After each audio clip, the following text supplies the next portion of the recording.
2003년 송파구 거여동에서 있었던 친구 사이 간의 일이다. 어떤 여성은 인터넷을 통해 동창 모임이 있다는 것을 알게 되었다. 남편과 어린 자녀 2명과 같이 살던 박 씨는 2년 전 동창 모임에 참석하게 되었었다. 그때 다시 만나게 된 이 씨는 고등학교 시절 친한 친구였으며 그 뒤로 자주 놀러오게 되었다. 그러나 이 씨의 마음속에는 나보다 한참 아래급으로 내 밑에 있었는데 지금 현실은 괜찮은 남편과 아이들까지 함께 행복한 가정을 이루고 산다는 것에 자신의 비참한 현실이 비교되면서 큰 분노를 느끼고 있었다. 이 씨는 완벽주의에 가까운 강박증과 주변인들을 통제하려는 성격이었다. 어느 날 박 씨 남편은 경찰들과 함께 현관문을 강제로 열기에 이르렀다. 다행히 복도 쪽에 있던 작은 방의 가방에서 열쇠를 발견할 수 있었다. 문을 열고 들어가자 자녀 2명을 해한 후 부인은 안 좋은 선택을 한 걸로 추정되었다. 침입 흔적도 없고 문은 안쪽에서 다 잠겨져 있었기 때문이다.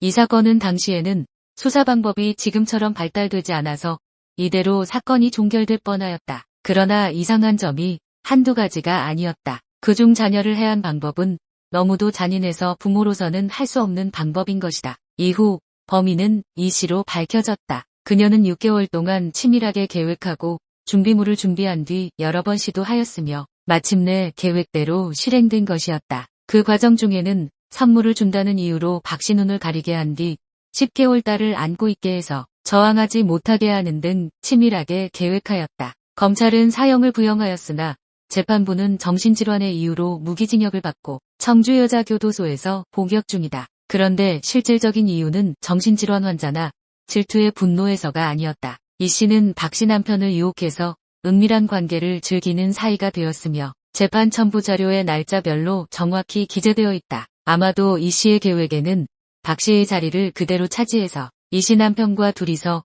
행복한 미래를 그린 듯하다.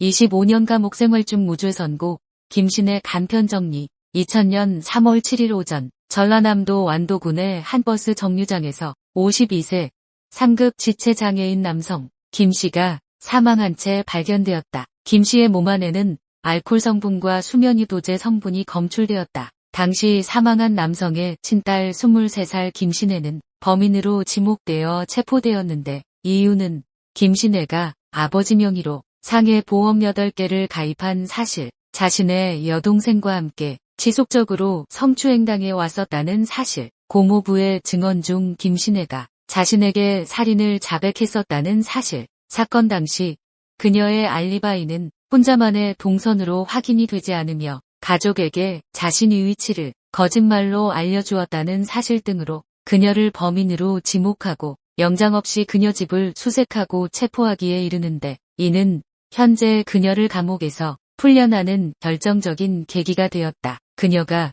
현재 감옥에서 풀려난 것은 무죄가 입증되어서가 아니라 당시 경찰의 위법 증거 수집과 정확한 증거를 제시하지 못하였기 때문이다.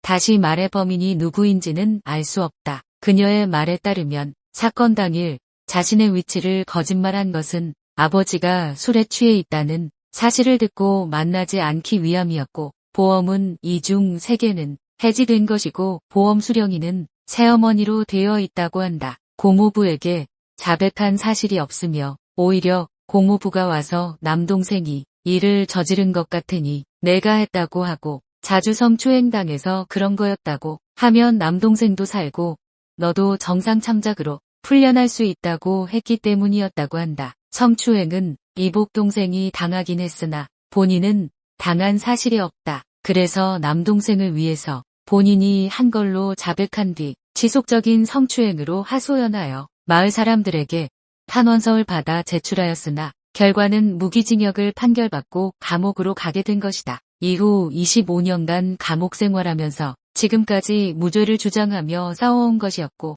2025년 1월 6일 마지막 재판으로 풀려나게 된다. 사실상 범인은 알 수 없으며 이러한 경우에 억울하게 누명 쓴 사람도 많을 것이다. 모르는 것은 죄가 아니다. 하지만 억울한 일을 당할 수 있다.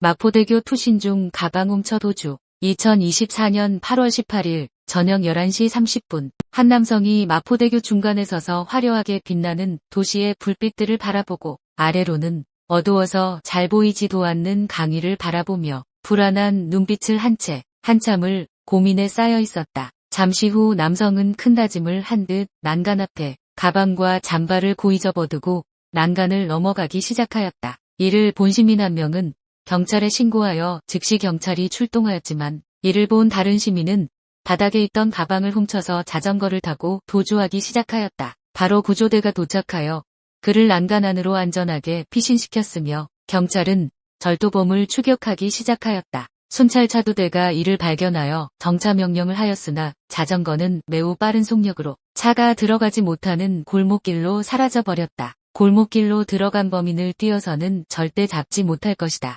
이때 오토바이를 타던 시민 한 명이 이를 쫓기 시작하였다. 오토바이가 자전거를 막아세우고 그와 실랑이 하던 중 경찰들이 뛰어와서 그를 체포하게 된다. 자전거 탄 범인은 바로 구속 송치되었고 오토바이 탄 시민은 12루 마포경찰서에서 표창장을 수여받게 되었다. 씁쓸하면서도 훈훈한 얘기였습니다. 좋아요, 구독 부탁드립니다.